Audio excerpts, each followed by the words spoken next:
One of the biggest mistakes I see entrepreneurs make when they grow their companies is that there is no cohesive theme to it. Some of the best advice I've received from the companies that I've acquired, the founders who sold the companies who I've spoken with in the past, is that all of them said the same thing. Early on in the process of generating the company, generating the business, kind of like, letting it grow, they focused and they said, what is our theme? What are we trying to do? Are we building this to make it our full-time job? Are we building this to build an empire? Cool. This is one path. And by the way, then if you are building this video is not for you. But if you decided I'm actually building this so that in the next like 5 to 10 years I can go sell this company, make millions of dollars and go kick back somewhere on the beach and just relax for the rest of my life, this video is for you, because these are the themes that we're picking. We're going to go through the themes. We're going to talk about how can you potentially position yourself. And again, I'm going to be very brief because there's 12 of them. But if you're interested, I can pretty much make a dedicated video for each one of these 12 types and talk about specifically how can you go about structuring your organization to cater towards one of those types of acquisition that hopefully gonna knock on your door sometime soon as a creator, because creators, you guys are digital entrepreneurs, and this applies to you as well. First one, horizontal integration. This is a very simple one. This is the idea is essentially someone in the industry acquires you who already probably produce similar kind of product, and there's some complementary services that you're maybe utilizing. There are complementary cost savings that you can introduce.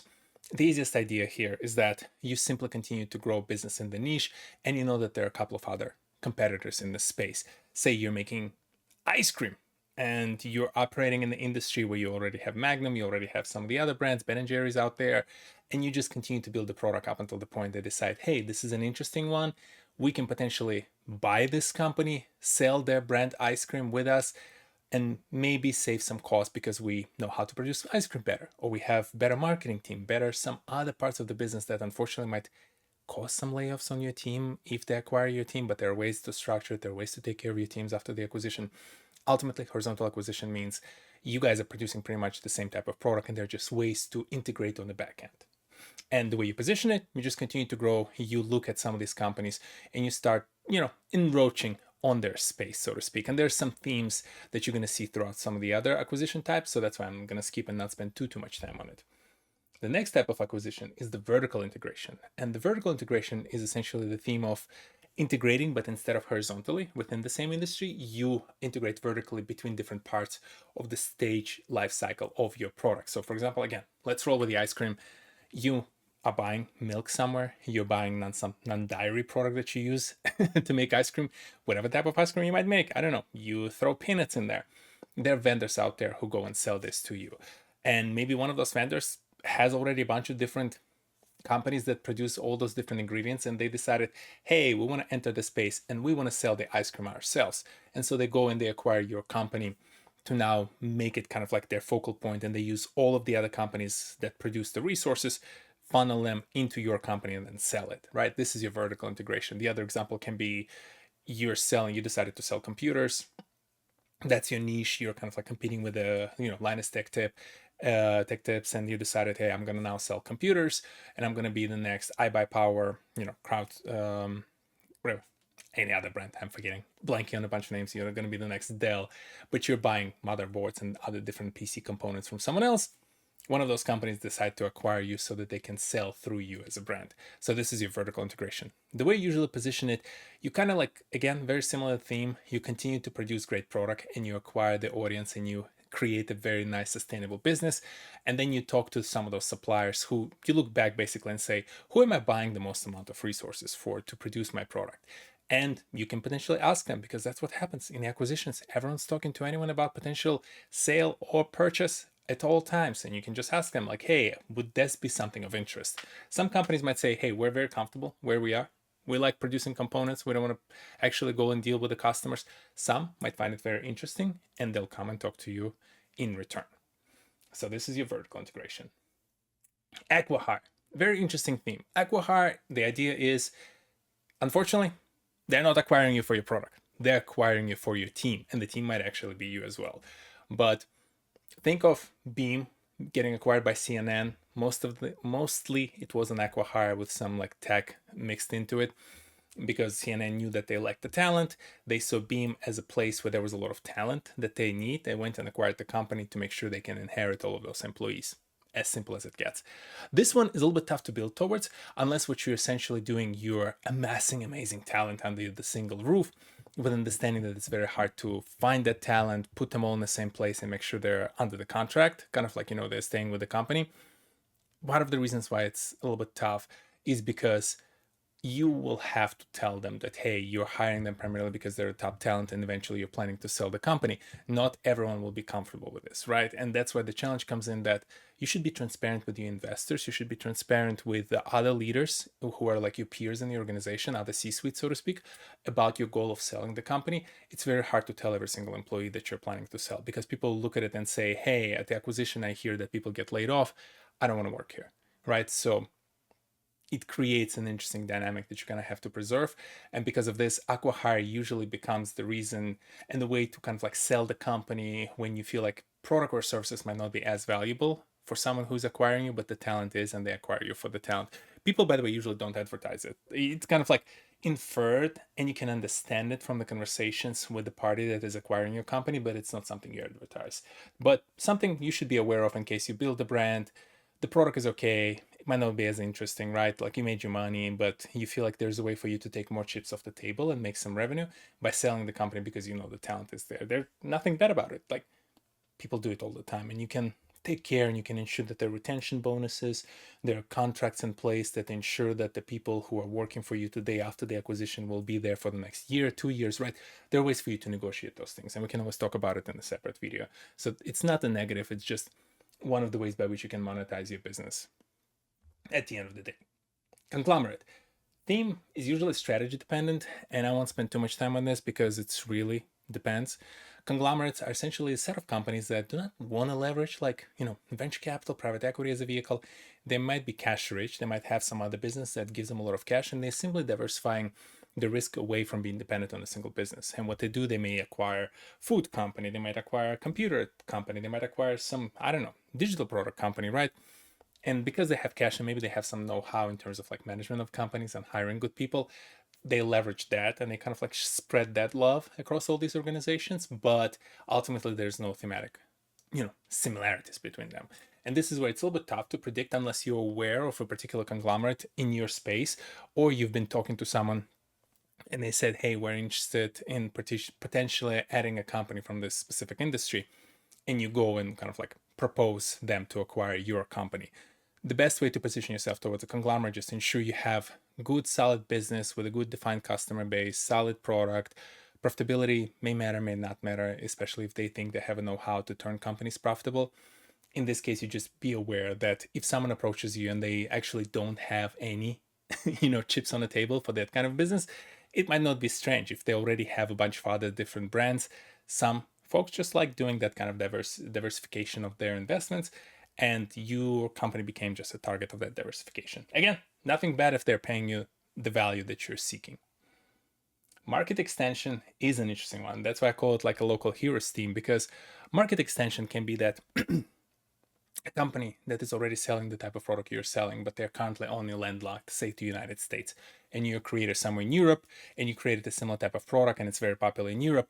So for that business to then go and penetrate into the European market, instead of setting up the foundation, hiring local people, doing all those things and the research and creating a local brand and then selling it and marketing it, they just come and acquire your company. You have the relationship, you have the talent, you have the brand presence, so they just completely take over your brand and inject their know-how, inject their technologies, and potentially even sell their product co-branded with yours. In this case, it's a very interesting opportunity because the way you would position yourself towards a potential market extension acquisition is that look around your niche, you look around the type of viewer you have and kind of value they're seeking, create the product towards that value, but then look around the rest of the world and see who are the large companies that produce similar kind of product in their region that not present in your region. That might be a good potential opportunity, especially if it's like a public company, to go and say and knock on their door. Because again, everybody talks to everybody when it comes to acquisition, and ask them, hey guys, are you potentially interested, in expanding into my region? Because I have this great company that I built over the past few years, and you guys can use it to kind of like go and extend into our industry locally in our country. Now, next one is product and technology, which is essentially comes back to the know-how. Remember how in Acqui-hire, some of these acquisitions are happening because of the fact that you amassed great talent? Some of the acquisitions can happen because of the fact that you amassed great technology, or the product that you, in that company's opinion, might be not as good at selling and they can leverage it. Example simple can be you're an engineering creator, you've been really focusing on electrical vehicles and different kind of like electrical technologies, and somehow some way, because of how genius you are, or maybe you have a friend who is a genius chemist, you develop a battery technology that's way better than everyone else. So you have a choice at that point. You can create a company, you can build the batteries, you can start figuring out how to market them, how to create a supply chain around it with all the rare earth minerals to build those batteries, then find the facilities to store them, find the places to sell them to. You can go through all of this and build a major business that's going to compete with Duracells of the world. Or you can go to any company, technological company out there and say, hey, I have this amazing new technology to produce batteries. Do you want it? And you'll just essentially sell or license them the technology through your company, sell the company as well with all this know-how, and they go and take it, integrate it into their product, and that's how they make the return on their investment. This is the kind of good example where you might have developed within your niche an interesting product or service. It's very unique, it's growing, but to take it to the next level is so complex and it's not something maybe of interest to you. This is where you go and you find a potential partner who says, yes, I know how to take this kind of technology or this kind of product to the mass market. And so you guys partner, you sell them your company, and they go on the run. Look at yourself and look if your company is operating in a very specific niche. Look at the companies that are very complex to grow from this current standpoint. You might be then a good candidate for this kind of, product and technology acquisition where you help them expand by providing them the best product and the best technology they might not have, but they have the way to go and blow it up to the point where they can sell it to the mass market. So this is a good combination. That's what makes a good potential candidate for this type of acquisition. Roll up or portfolio acquisition is another interesting one, and it's kind of like thematically similar to the conglomerates, but here they usually have some theme. Theme meaning they usually have a portfolio of companies in this industry, right? Maybe across different geographies. They might have a company of your type somewhere in Asia, somewhere in the United States, and now you're in Europe and they decided to acquire it in Europe. Or they might just have a set of what I would call companies already, and they're trying to figure out, hey, can we combine them all together? Example can be you're a creator in the digital space, you make photography, Lightroom is great, but it's not perfect. So you decided, you know what, I can build a better software to adjust the images on the fly, and you're using some cool AI technology. And there happens to be another startup that makes great video editing software, and another startup that makes a great, After Effects like software. And so someone comes in and says, across these three companies, if I would buy them all together, combine them into a single company, I can make the next Adobe competitor. And this is what essentially like a portfolio roll-up approach is that they realize that they're individual complementary product that they can go acquire, put them all the same together in the same organization, and then build it into its own big, massive product. I've done it back in my Gartner days. That was one of those type of projects I was responsible for, where we acquired like 4 different companies with the sole goal of putting them together into a single business unit. So very interesting opportunity, a little bit tougher for you to position them ahead of time unless you already kind of like see the space and you're like, hey, there's already a company that does X and the Y, but there's no company that's doing Z. And I'm, as a creator, my audience is very familiar with it. I'm familiar with it. I can actually build the Z type company, and then XYZ will be a potential portfolio approach for whether it is someone else, or maybe one of these 3 companies decide, like X or Y company in this example can decide like, hey, I can go acquire Y and Z company, combine them together and create a portfolio out of them. So there are different ways by which you can kind of like go about it, but ultimately look for gaps in the market that you can cover. And with other companies, you guys might make an interesting portfolio acquisition for someone out there. So this is your example of roll up or portfolio type theme. For the brand, very kind of like straightforward based on the name itself. Brand acquisition usually means that there's a business out there that might be operating in the same space, but you just built a way better brand. You're just so good at it because you're a creator. You know your audience, you know what they're interested in. You've positioned well, whatever that business is, that it's now very renowned. People understand it, people know it, people really want to go and buy more from it. But maybe there is another bigger company out there that is very good at producing other products. The quality of the product is great. They have great customer support and all those other things, but they just suck at brand building. Happens all the time. You see all those companies that have amazing products, but they just don't have the muscle to create an interesting brand. And you have an interesting brand. This is where you combine the powers. You give them the brand, they provide all the rest of the infrastructure, and you create something amazing together. So in this kind of cases, look for your potential competitors in the space who you just completely outbrand. You're just way better at them when it comes to marketing and distribution of the product. You can go talk to them and figure out like, hey, is there something we can do here together where, because of the fact that I built this brand, I can go and complement you and help you sell your products, and in return, hopefully I make a few $1 million and retire. Or maybe, invest in the future other business. I don't know what your goals are. If you're listening to this video, it means that you're trying to sell the company, and this is what I'm here for, helping you sell your company. Next one, customer base. This is also pretty straightforward one. This is the acquisition that is essentially done for the fact that you have the customer base.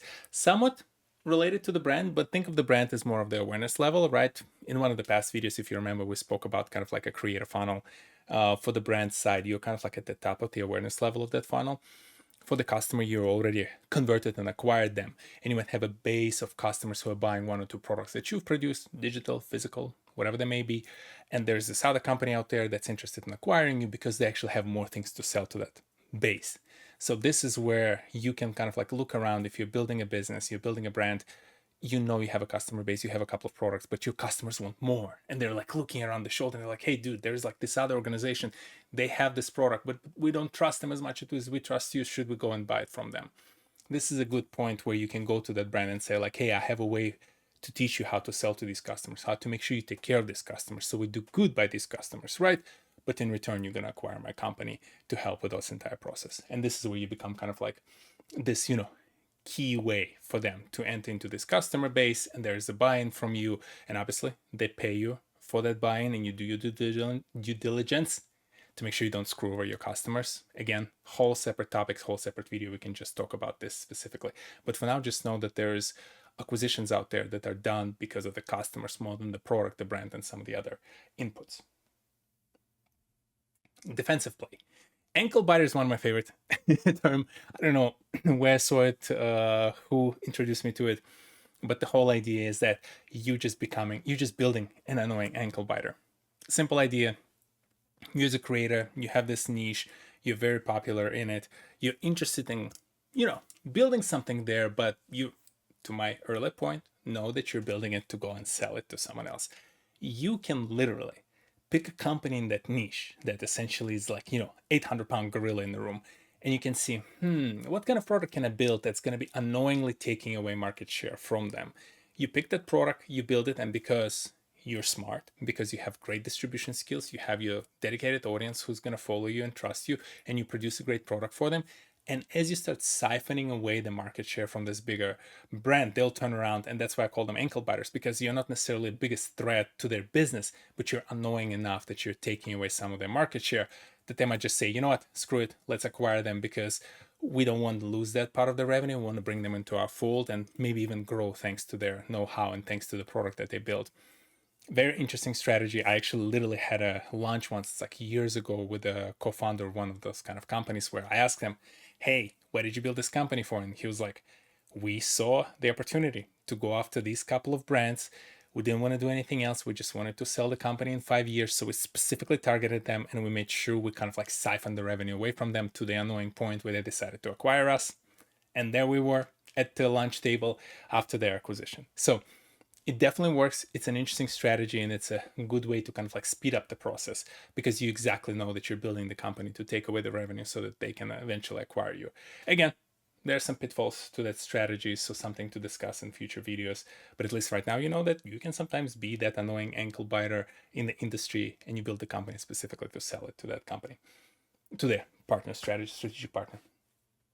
Turnaround of either company is an interesting one, because the whole idea here for this kind of type of acquisition is, it's either your company is like, you build something, it's functioning, but there are misfires in the process, they're not always perfect, you lose customers, maybe you do some other mistakes, but you have something there, there's a core that is good. Or inverse to that, there might be another company that's, has been at its peak, they're doing amazing, or they've done amazing, and now they're kind of like slowed down, they're this mammoth, the dinosaur in the industry, no one is really paying attention to them as much. So You cannot combine two, by the way. Two might be dangerous. But if one of those scenarios, acquisition can be a way to revitalize the company and say for this dinosaur, so to speak, for them acquiring a new, younger upshot can be a way to kind of like, juice a little bit the company and show like, hey, we're still trendy. We understand what's good for the market. We just didn't have a way to do it. And now that we've acquired this company, they're going to teach us how to do it. And we're going to become this new hot brand, right? Very doable strategy, actually worked in the past, and there's a way for you to kind of like reinject this energy into the business thanks to a very good acquisition. But vice versa, as I said, there might be just a company that you've built, it's kind of doing well but not really, and it's like you can fix it, but it's going to take you years. So to do the turnaround, you find a partner who says, hey, I already know how to manage this kind of business, sell it to me, we're going to fix it up.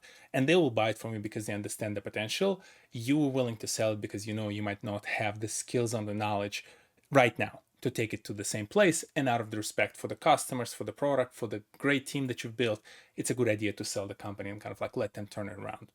Again, interesting opportunity, interesting way of doing it.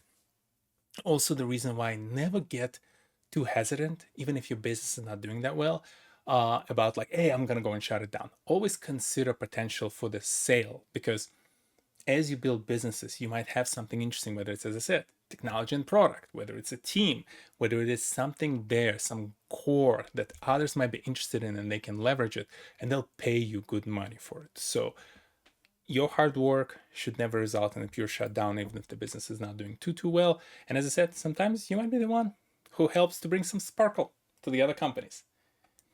And then finally, one of the last types is growth type of investment or acquisition, I guess. And that's why I called like PE, private equity, as one of those sources. The idea here is that kind of like related to some of the other examples that we've seen, right? Like you've been growing the company, it's in good shape, you've built it, it's humming well, it's profitable, you have a great team, great product, great customer support, everything is in good shape. And now you're at the crossroad. Do I continue growing it? Continue kind of like, maintaining my leadership position in the company, and with that continue to make money and kind of like potentially even step away from the camera? Sure, you can do it. Or you can say, hey, there are private equity shops out there that are building portfolios of companies and they can inject the cash into this business and grow it to the next level and maybe make it a public company, maybe like grow it to a major conglomerate within this industry. There are different ways by which they can do it and different types of strategies that different private equity shops employ. This can be an opportunity for you. Similarly, it can be just a conglomerate acquisition. Similarly, it can be some other type of portfolio-based acquisition. But the whole idea is that you already have a pretty good business and you're just kind of like ready to hang it. And these companies specialize in growing and taking those companies to the next level. So in that case, you really want to make sure the business you build has some, future. You can go, even if you don't know exactly how to execute, you can go to the whiteboard and kind of like, draft out like, here's the next 5 to 10 years of this company and things that we can do. It's just missing cash, missing technology, maybe missing people. So this is where those companies come in, and that's where they specialize. They specialize in helping the businesses grow and kind of like take it to the next level. And as I said, another great opportunity for you to go and do something else if that's what your heart desire. And with that, we kind of like covered the main 12 types of acquisition you would see. As I said, you can talk a lot more about each one of them and individually kind of like game plan it. But just in general, a few things I want to leave you with as consideration. As I've said at the beginning of this video, plan early. This is not something you do just on a whim. Ideally, and the best examples that I've seen, and as I said, I spoke to many startup founders who my company have acquired, or maybe they just got acquired and I was asking them about their strategy. It all comes back to they decided early on what they plan to do. So like you and your co-founder, maybe you as a creator, you have a team and you guys trying to decide, hey, what are we building here? Decide early, even if you have an opportunity to change, plan in the future, but decide early. Are we building this to be a great technologically sound product, and we're going to eventually sell it for that reason? Are we building a highly profitable company that we're going to sell because someone is interested in it? Or are we building it as an ankle biter because we know that there's a competitor out here who we can go and annoy enough that they're going to come acquire us, right? Like decide on this early and stick to that strategy because it's going to make it very cohesive. And as I said, ensure your investors are aware. Never surprise your investors with this kind of stuff, and ensure your key leaders are aware because they're going to help you drive in that direction. Employees can get a little bit tougher because of some of the retention issues, but as I said, there are ways for you to take care of your employees once the company is getting acquired, right? They can They'll probably own some options in your company, so they'll get paid off of that. You can issue them bonuses of your acquisition, or you can ensure that there's a contract in place with the acquiring party that they have to retain them for at least another year. There are ways to negotiate all of those things, right? Like options are out there. So never feel bad about it. It's kind of like common normal run of business, especially if you have like dozens of people. Trust me, trying to get them all agree on something, oh, you don't want to do that. Telling you from personal experience. Uh, as I said, align with the investors and leadership. Never surprise them, especially investors, because if you're kind of like at the stage of like seed, pre-seed investment, if you're not sure, by the way, what it means, a few weeks ago, I have a dedicated video on that specific topic. But if you're early investor, even if you're Series A, always ensure your board, your investors, your leadership is aware of the direction you're heading, because you can pick potentially leadership team that is very experienced in those things and know how to build a company to get acquired. They can be coming from one of those potential companies that will acquire you, and that's a way to do it as well. You can hire someone in key leadership role that help you grow the business to make it look like that other business that can potentially come in and acquire. And that's a selling point, because that person can come into the discussion and say like, hey, I already know how your business works. As a strategic partner, I built it here. So as you sell it, it's going to be very easy to integrate, because we're ensured we follow all the same tactics. So one of the ways to do it as well. And then finally, use it as a decision-making filter. And what I mean by this is that, coming back to this hiring example, if that's a direction and you understand you're following, say the direction can be you really want to focus on developing some really unique, interesting technology, and that's it. And that's kind of like what you focus on. And then you're going to sell the company based on that. Don't overinvest into, say, some other space. Like it can be go to market, right? Like you will only have so many funds to go and invest. And if your focus is to really develop something cool technologically, you're probably going to have to go and hire a bunch of engineers to help build that, which means don't overhire a bunch of salespeople, because that's not your focus. Your focus is not to acquire a bunch of market share. Your focus is to really go and build an amazing one-of-a-kind technology. So you need those engineers. So that becomes your decision-making filters, that you don't overinvest in some other parts of the business. And vice versa, if you're trying to build like an ankle biter, you have good enough technology, but you really need to siphon the market share, you probably need more sellers. You need more sellers out there helping you kind of like get that market share, so it becomes annoying enough and that company comes and acquires you. So again, a decision-making filter depending on the style, and everything else will follow with that. Like, by the way, this is an important part, because then as you like hiring people, as I said, as an investors coming on board, you, by telling them very transparently, like, hey, I'm building this business to sell, it gives them an idea about their timelines as well, right? You might actually find some amazing talent who is willing to come and work for you for less, because they understand that in the next few years you're going to sell the company and they're going to make about a boatload off of the options, right? This is one of the reasons why it's important to make sure those leaders align, but also ensures that you guys all speak in the same language and you're not trying to build their, you know, a company that's very interesting for the acquisition, and they're thinking that they're building some legacy company that's going to be here for the next 20 years independently. Two different things, two different themes, two different operational decisions. So I hope this was useful. Again, it's a very kind of like, I would say, 201, 301 introduction to some of these acquisition topics. If you're interested in just in general thinking about the investment space, how to build those companies and how to sell them, I've made a series of these videos now on this specific subject. I'll ensure that they're all kind of like nicely, neatly in the same playlist. But if you ever like considering, you're debating, you just want to talk about this kind of, you know, ideas that you have in terms of, hey, how do I build a company that is interesting for the acquisition, reach out. Always happy to chat about it for like 30 minutes, for an hour. We can always schedule some time. But otherwise, let me know in the comment section below if you have other questions about kind of like how to approach and what kind of acquisitions. Maybe there are other types that you've seen that you want me to discuss. Otherwise, I'll see you next Saturday. Peace.